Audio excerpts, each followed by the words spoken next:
Welcome to the Thoughtful Leader podcast. My name is Ben Brearley. I'm a leadership coach and the founder of Thoughtful Leader. The Thoughtful Leader podcast is all about short, sharp leadership advice because thoughtful leadership is good leadership. Welcome to episode 283 of the Thoughtful Leader podcast. In this episode, I'm going to talk about why thoughtful leaders sometimes stay in jobs for too long. And this can be a bad thing if you're in a bit of a toxic or difficult situation or you're really not growing as a leader. So I thought this was a good one to touch on, and I'll get into it right now. So just before we start this episode, just want to mention, you might have noticed in the last couple of weeks, if you're a regular listener, I've gone back to a weekly episode schedule, which I'm quite excited about because it helps me, do more of these, which I enjoy, and hopefully you find them useful. So I'm going to be looking at a range of different topics for thoughtful leaders, maybe some different formats as well, maybe some shorter episodes just to give you some reflective prompts and things like that. So I'll be experimenting with the format a little bit. Love to know your feedback on these. Hopefully it just gives you an opportunity to get a little bit more content from me and some more support, basically.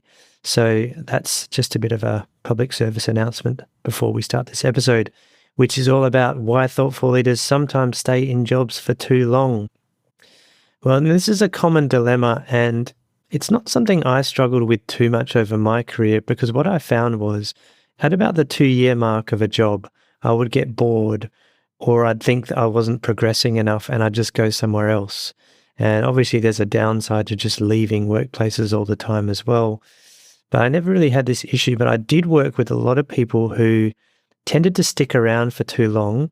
And I coach leaders now who are struggling in their workplaces and they're trying to make that decision.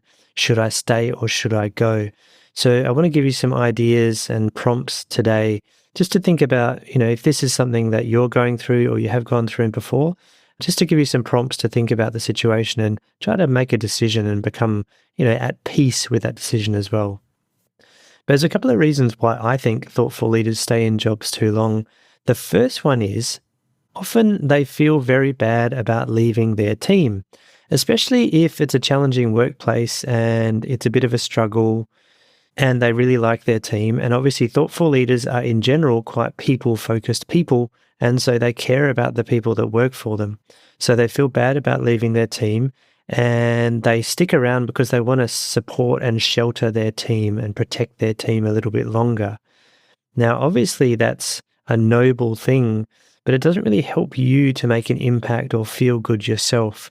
And what I would say is, when you are protecting your team or sheltering your team or trying to make sure they don't come to harm by sticking around, you're actually sort of sheltering them too much, and they might not be exposed to the realities of their workplace.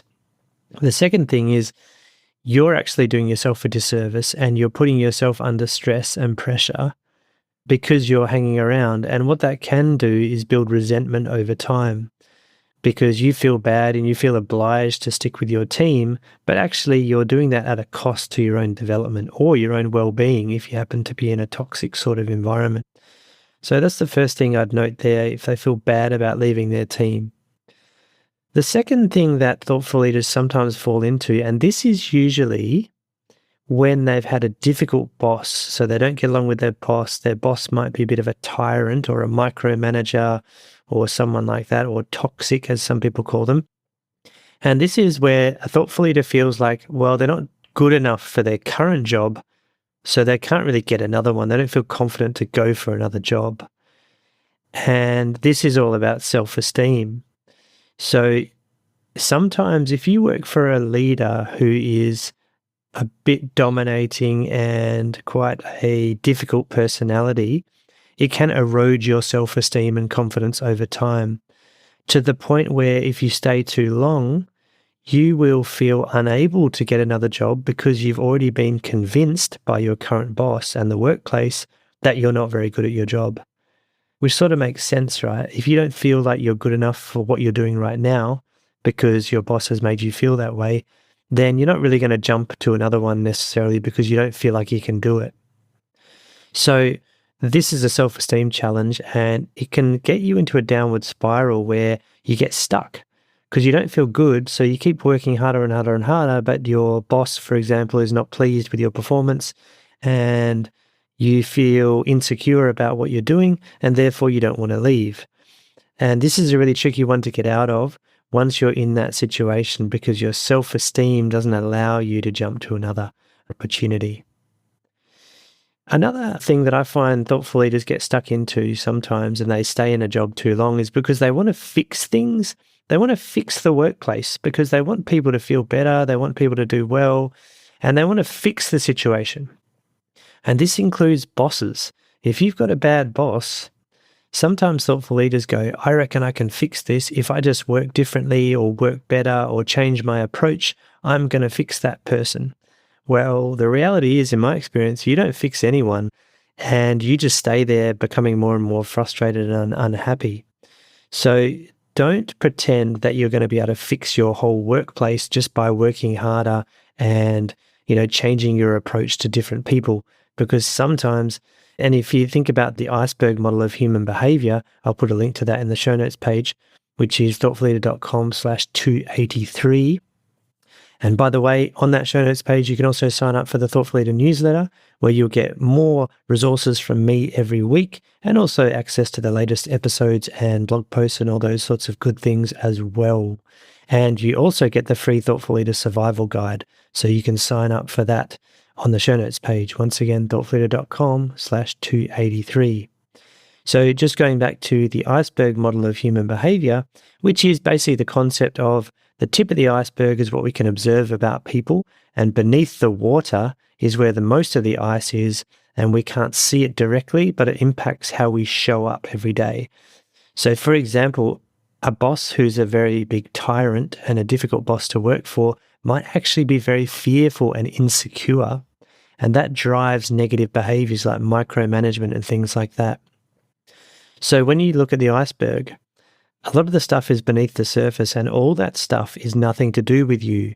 So if you think you're going to fix your boss's problems, or you're going to fix the problems of your workplace, well, I'd encourage you to think a bit deeper about that, because often we can't fix people.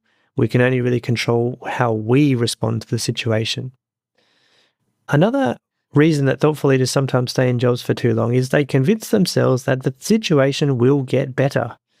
Oh, yeah, this is just a rough patch. Oh, we're going through some uncertainty at the moment. I think it'll be better soon. Now, that could be true, but it could also be that you're just convincing yourself that it's true because it's scary trying to get a new opportunity or to go somewhere else. So thinking it will get better is sometimes a trap that we use to convince ourselves that we shouldn't bother trying to go elsewhere. So yeah, that's one of these optimism bias things that can keep us stuck. And it can actually just be because we're scared of moving somewhere else because it's a big deal. So one other thing I would encourage you to think about if you're maybe in this situation, or you know someone who is and they're sticking in a situation that's not good for them, is I would focus very hard on what you are gaining from this particular role or workplace. So for example, if you know that, well, if I finish this particular project, which only goes for another year, then it will look great on my CV, it'll give me opportunities elsewhere, then that's a good thing. That's a real benefit that means you may stick around.